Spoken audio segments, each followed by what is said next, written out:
Hello and welcome to the sixth installment of the AFM Masterclass. My name is Gotthold Fleschner and I'll be talking about calibrations for AFM measurements. Revisiting this slide from session number 1, we can appreciate there are lots of electronics involved in order to characterize our tip-sample interaction, the interaction that we actually are interested in. Now, these interactions actually might be in units of for instance, Newton to be described, or in terms of farads or meters. And what is important to understand is that all those things are not really known by the electronics here. Like here we measure things in voltages, or probably we measure a current. Most of the times it's a voltage. So we need to have conversions between voltages or amps and meters, newtons, farads, whatever we might be interested in. So we need calibrations. Calibrations are doing these conversions for us. Additionally, why we are in need of calibrations is that we actually never only measure the sample properties. It's always, regardless of what instrument we're using, a convolution between sample properties and the properties of our instrument. So we need to know our system in order to know our sample. And that is particularly important if we compare our results with results, for instance, from yesterday, the year before, or to results of other people. So if calibrations are not done properly, then this is hardly given. Of course, we also need to learn and understand when we really need to be very, very precise in our calibrations and when we just need some rough calibration. Of course, you can go always into the nitty-gritty details with those calibrations, and you probably just need to understand when that is necessary and when this is not necessary. Here on the right-hand side, we see an excerpt of this paper here listing some of the needed calibrations for scanning force microscopy. These are related to the movement, to what they call scanning stage, but also to the detection of the movements done by sensors, but also to the lever that we're using, the cantilever that has, for instance, a certain spring constant. And if there's a tip on the cantilever, then this might be important to know what the shape of the tip actually is. So there are many different properties. In fact, we don't need all of them in every experiment. And in fact, the first that I'm going to talk about is something that you as users do not need to take care of, because this is something that we do here at NanoSurf, and that involves the movement and in particular the detection of the movement. So the AFM has piezo's inside that actually do the XY movement. That means that they translate the cantilever, the chip at which the cantilever is attached in XYZ. And we have sensors involved as well. And these sensors are being calibrated with an interferometer here. Once this is done, we check the calibration with a calibration grid. So this grid you see here, so we take an image of this grid. And the first thing that we see, and that is how we know if things are going well, is that it's all straight lines. There's no wiggles in there, it's just straight lines. Additionally, what is important is that distances are correct. So if this is a calibration grid, we know that there are certain distances. For instance, if we zoom in here, we see that this flank here should be to this flank about 5 microns. So what we can measure then is what, for instance, the distance from here to here would be. So if we do that, then we can see that with these 1, 2, 3, 4, and 5 sections here that are each 5 microns in width, we should end up with something like 25 microns. And so this is where we're at. And that tells us actually that the calibration with the interferometer had been successful. You can actually, if you want to measure in different ranges, also redo the calibration if that is necessary. But most of the times that is really not necessary, because it works really well for many different ranges. So whether you do 100 micron or 10 micron image or even less, that is not a problem. The calibration actually is very precise. Now, a calibration that you need to take care of is one that actually changes every time you change the cantilever. So this is obviously nothing that we can do here in-house. And that relates to the deflection sensitivity. If a cantilever is deflected, then this is being detected in that way that the cantilever is, well, there's a beam bounced off this cantilever, and via a mirror, it lands on the photodetector. And now if this laser beam is changing now, we can see how the cantilever is being deflected. So what we get here is actually a voltage that is being calculated from these different quadrants of the photodetector. Now, what we first need to understand actually is, well, we measure voltage, but we want to know what the deflection, or actually the amplitude of our cantilever is. And there we need to have a conversion, particular because we actually do not measure the amplitude itself, but what we measure is the deflection of the beam, that is the inclination. So if it's bending a little bit, this is what we understand. That is what we see, the bending, but not exactly this distance that the free end of the cantilever is really traveling. So we need to calibrate that. And it is actually something that is unique to the setup. So if you have a cantilever geometry that is different, then the deflection sensitivity will change. If the laser spot position is different, then again, this deflection sensitivity will change. So how can this deflection sensitivity be calculated? It can be, for instance, done via contacting a hard surface. So we know that we have our piezo's calibrated, so we can go in contact with a hard surface, and then we move a certain distance. And from this distance and the detection how our voltage is changing, we actually get our deflection sensitivity. So this is something that has the distance over the voltage, and that means next time that we measure a voltage, we can just multiply it with our sensitivity, and we can understand how much distance this relates to. So in the software, that looks kind of like this. We can go here into the wizard and go deflection calibration, and we start this. And now what is happening is basically that the cantilever is approaching the surface, and once this surface has been approached, we do several well, it would be called force distance curves if there was already a force, but right now we wouldn't have any force. We would just see how the voltage is changing. So kind of we detect how the voltage changes versus the distance actually that the piezo is moving up and down. And once we're there, then the whole sensor is being lifted off. Actually, this force distance curve has been done 5 times. And then from that one, or let's call it voltage distance curve, from this voltage distance curves, then we get our deflection sensitivity. So it takes one more moment until we're there. And there we have it. So here we have our calculated deflection sensitivity, and then the deviation is of these 5 curves. Now that we have discussed those two, let's go to the spring constant.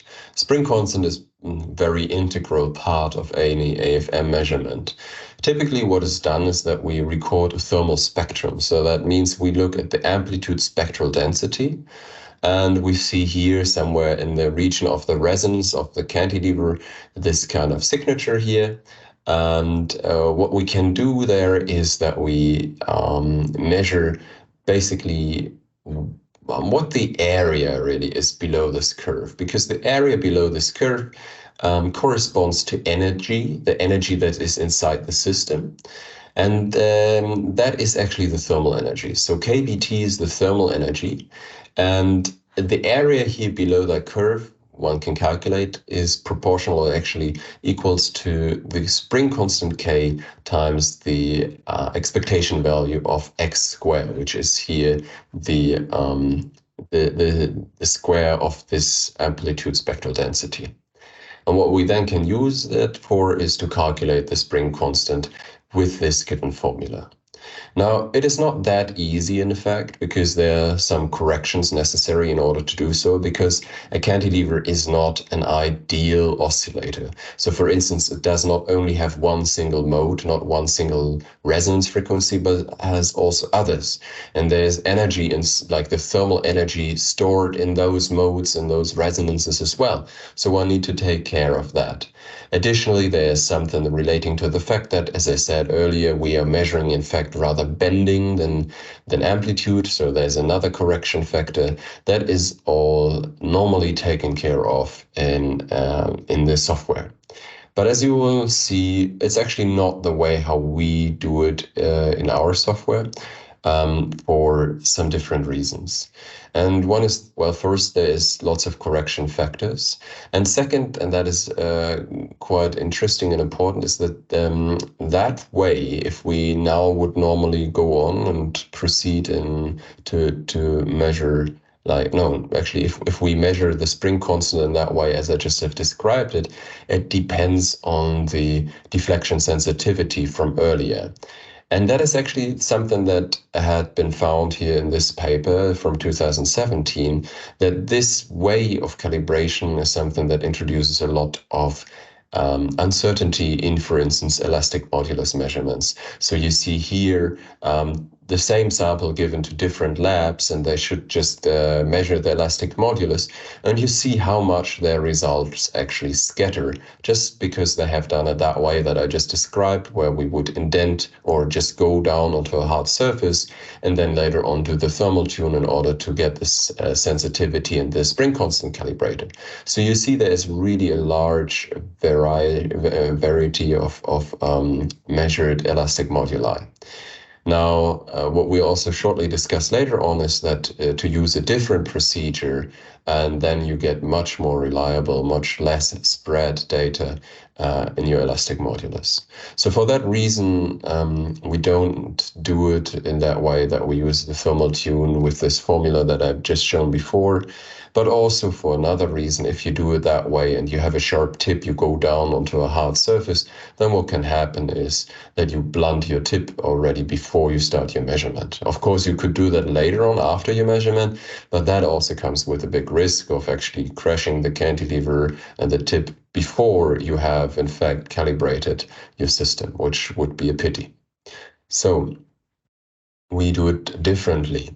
And this is done now via the SADA method, the spring constant via SADA method. And that works that way that we record a thermal spectrum, or even a sweep. That means that we excite the cantilever, and we'll see that also later, to get the quality factor Q and the resonance frequency F of that particular cantilever, together with the dimensions L and the width, the dimensions including the length of the cantilever and the width of the cantilever.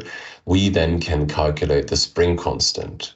So that formula looks somewhat like this. You see the width, the length, the Q factor, the resonance frequency. And here what you see is the density of the medium and this function gamma, which relates to the damping or the losses that the cantilever, while vibrating inside this medium, in this case, it's most of the time and it's best working in air. So the damping that it experiences here. So this formula is in fact derived for a rectangular cantilever. And that also you need to bear in mind that if we do it now the way how we are doing it, and it works first only with rectangular cantilevers, and it works best if we are in air and far away from the surface. So you can do it also in liquid. The results will be slightly worse, but in particular, it's important then to really stay away from the surface, to not have any interaction there.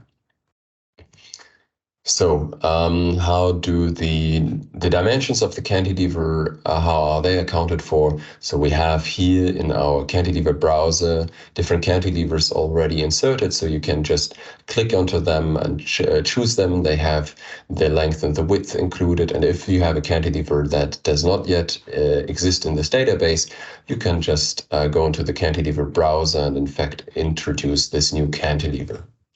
And once you have done that, then what you can do is actually do this thermal tune that we see here. So we start a thermal tune, and then based on the frequency and the Q factor, the SADA method will come up with a spring constant. So it's important to do some measurements that are being averaged and not stop very early on, because you should see when this thing here becomes somewhat stable. And once you're happy and say, okay, now the changes are rather insignificant, then you can just say, use that result and close it. Another way of determining your spring constant via the Sator method is going into the frequency sweep, where we either use a clean drive or piezo in order to get such a nice clean resonance curve that gives us a more reliable Q factor and therefore a better spring constant fit, a better spring constant result in the Sator method. So to summarize, this kind of is the formula that is being implemented for rectangular cantilevers, and it's experimentally quite convenient because what we don't have to, I mean, the quantities that we measure are actually quite easy to measure, the Q factor and the resonance frequency, and the dimensions that we have in here are the width and the length, and that is quite nice because there is, for instance, no thickness involved that the spring constant actually depends on heavily, but that is actually something that we don't have to measure and don't have to know for this calibration method here. There is, however, a slight problem, and that is that the this gamma I that you see here, this is the imaginary part of the hydrodynamic function gamma. That describes, as I said already, the damping of the cantilever. But this thing here is dependent really on the cantilever geometry. So this is well known for rectangular cantilever, and it works well with this condition that the length should be bigger than the width, 3 times bigger at least.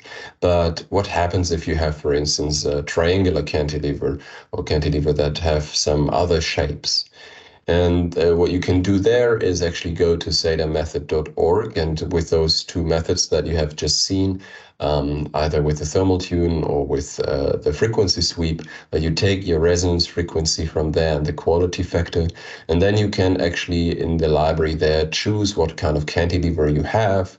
And they have determined these hydrodynamic functions, these damping functions, and so there you only have to insert those two quantities in order then to get your spring constant.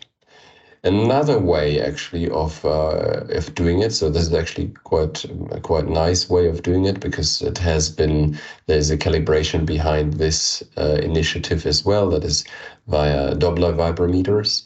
But another way of actually getting very precise measurements, in fact more precise measurements, is really using reference samples.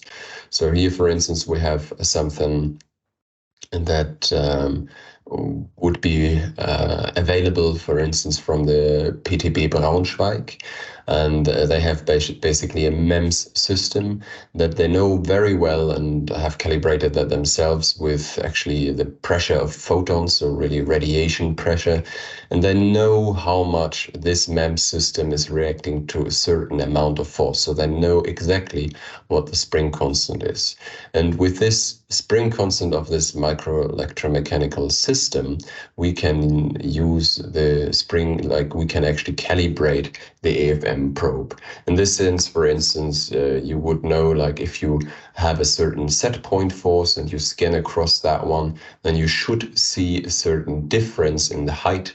That either case you measure, for instance, you take an image at 5 nanonewtons and then you do one at 8 nanonewtons, and what you see here is the difference. So that would be, for instance, here roughly 10 nanometers of difference.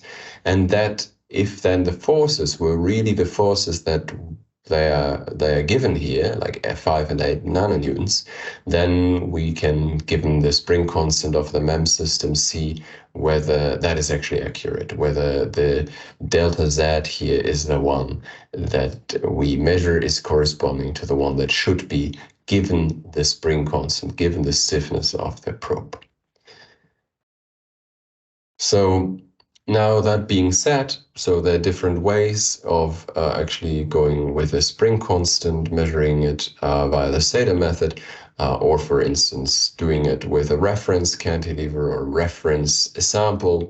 There comes the idea that we can actually now measure the deflection sensitivity differently. And that is this idea originally from this SNAP paper that I had shown to you earlier, to use the thermal tune knowing the spring constant already to get the deflection sensitivity. So not measure the deflection sensitivity first and then use the thermal tune to get the spring constant, but they propose to say, okay, let's do it like this. We have a reference sample, we have a reference cantilever, and measure our cantilever in question with a spring constant, and then just take this tune here in order to get the deflection sensitivity.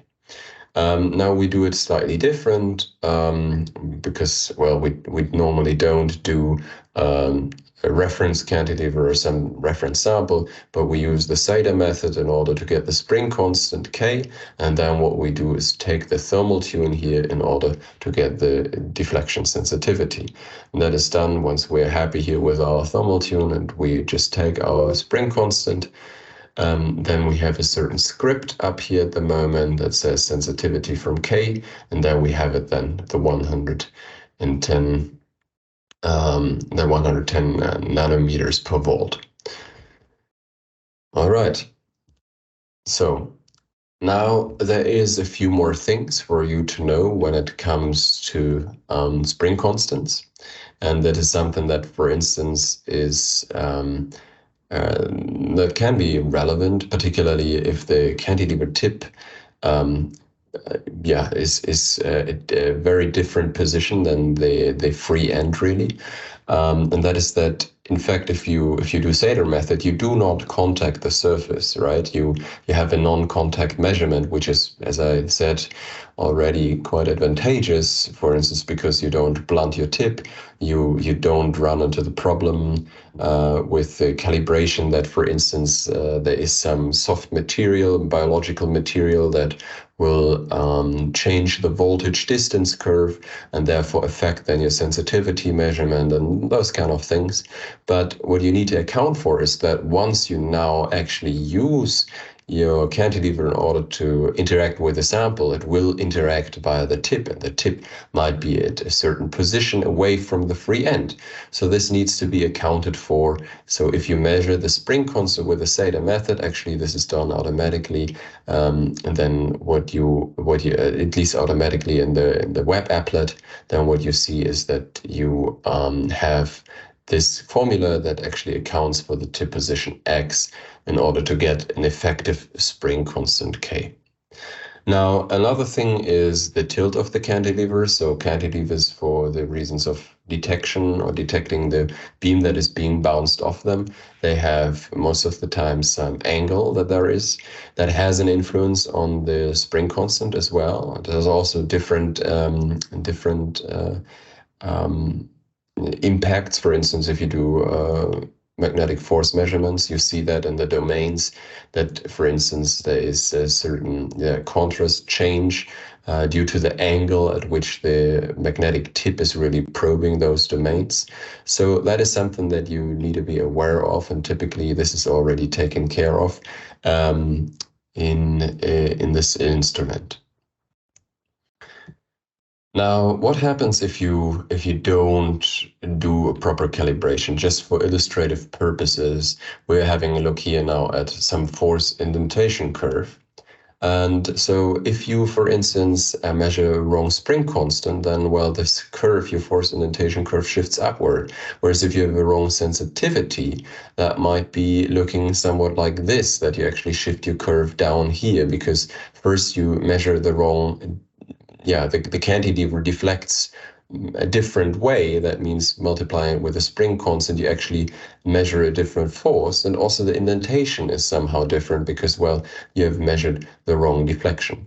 So as you can see, if you do a force distance curve on some sample, then you really can shift around this curve. And that is important to understand. If you shift this one around, then if you now fit some formula, for instance, a Hertz model or Snedden contact model, something like that, onto this curve in order to get your Young's modulus, your stiffness of your sample, then you can get very different results. So it is important to get a proper calibration of the sensitivity and the spring constant. Now, if we fit those functions, like this Hertz model or the Snelden model, in order then to extract some stiffness, and we'll talk about that more in the spectroscopy session, then you need to know what the contact radius is, or the contact geometry, in fact. So you have your tip, you have a surface that you're in contact with, and you have measured this force distance curve or force indentation curve.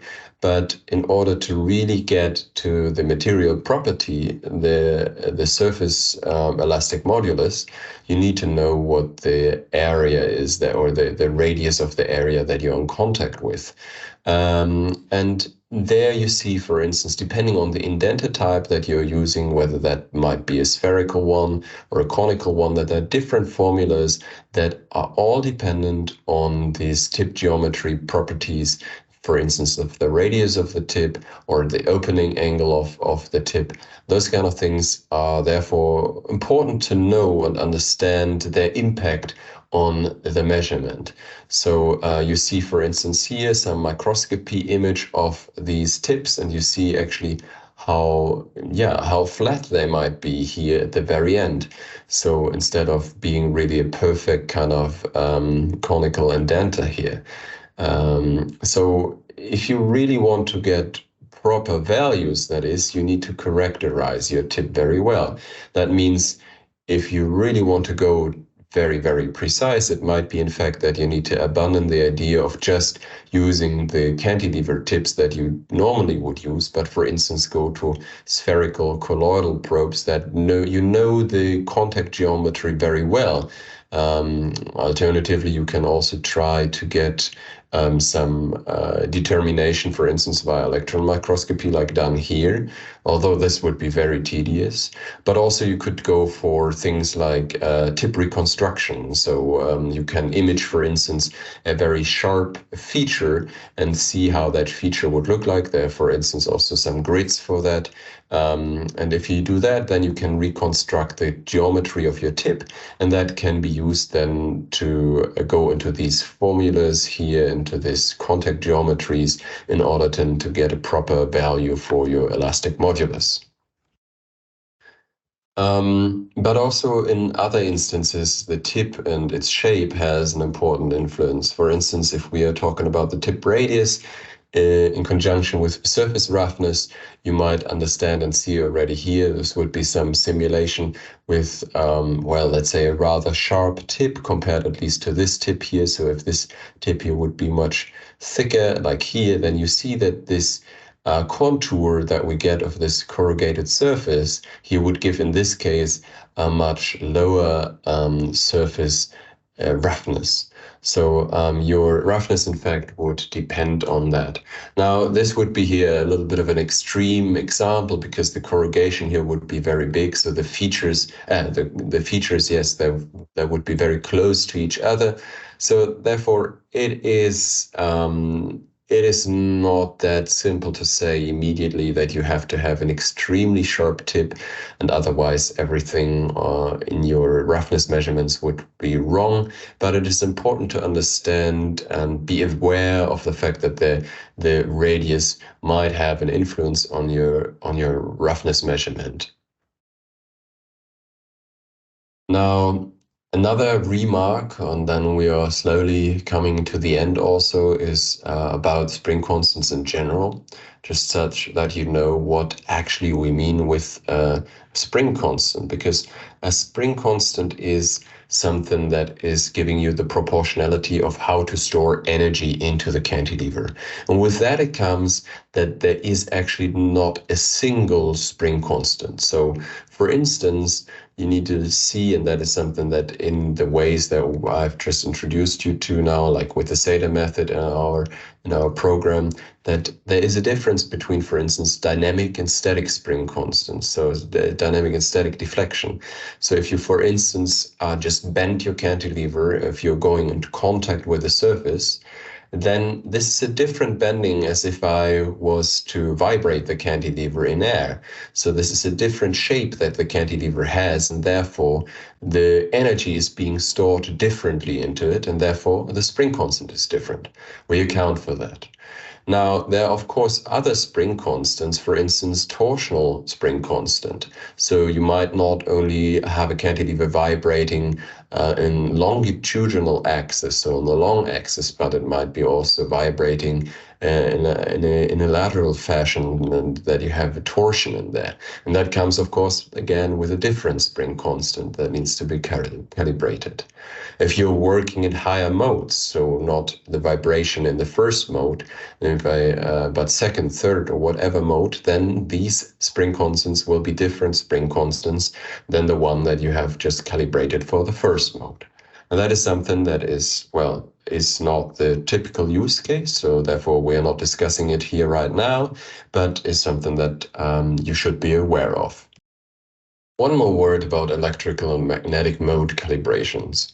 So if you want to measure capacitance or dopant density, conductivity, or something like magnetization, then what it most of the time boils down to is that you need to get a standard reference sample.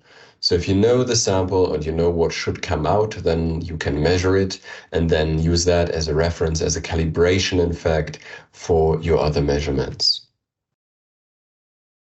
Summary. What do we learn? What have we discussed here? Calibrations are the knowledge where to make the effort are crucial to quantitative science, really. So you need to have calibrations. If you want to, for instance, measure the elasticity of some material of interest, you need to know your spring constant. You need to know your deflection sensitivity. You can do that just the way how we have implemented it in the software. You have your cantilever, you use the Sater method, you have the thermal tune to get the sensitivity, and you will be good to get a good result. If you really need to nail it down, then the best thing again that you can do is actually to go for some reference sample of really known calibrated stiffness, maybe from a metrology institute like the PDB in Braunschweig, or if you go for METAS in Switzerland, or NIST in the US. So this is, of course, then with more effort, but you will be more precise. Most of the times it's, though, quite sufficient, if done properly, to go just for your thermal tune and Sater method combination. So the key calibrations for AFM are, in our case, the sensors that we do here at NanoSurf, the spring constant, which can be done just by taking a thermal tune and then applying the Sater method. So for that, you have to have given the right, inserted the right cantilever, and then by the Q and the F, so the quality factor and the resonance frequency, you get your spring constant. And once you have your spring constant, you can also get from the thermal tune data, in fact, the sensitivity. That is then a non-contact sensitivity at first, that is then internally being calculated to be the contact sensitivity. And lastly, what is important here is the tip geometry, and that can be quite important, for instance, for measurements, again, of elasticity and stiffness, where you can go, for instance, for a spherical tip. Spherical meaning more like a big colloid, for instance, that has been attached to the cantilever of a known size, like a micron or something. In this case, actually, the bigger it is, the better it is. But if you have really small tips, for instance, of just several nanometers or several tens of nanometers, then what you can do is try to do some tip reconstruction, or you use some microscopy like electron microscopy if you really need to know the geometry very well. That means if you really want to know the properties precisely. That being said, I hope you have learned something or refreshed your existing knowledge.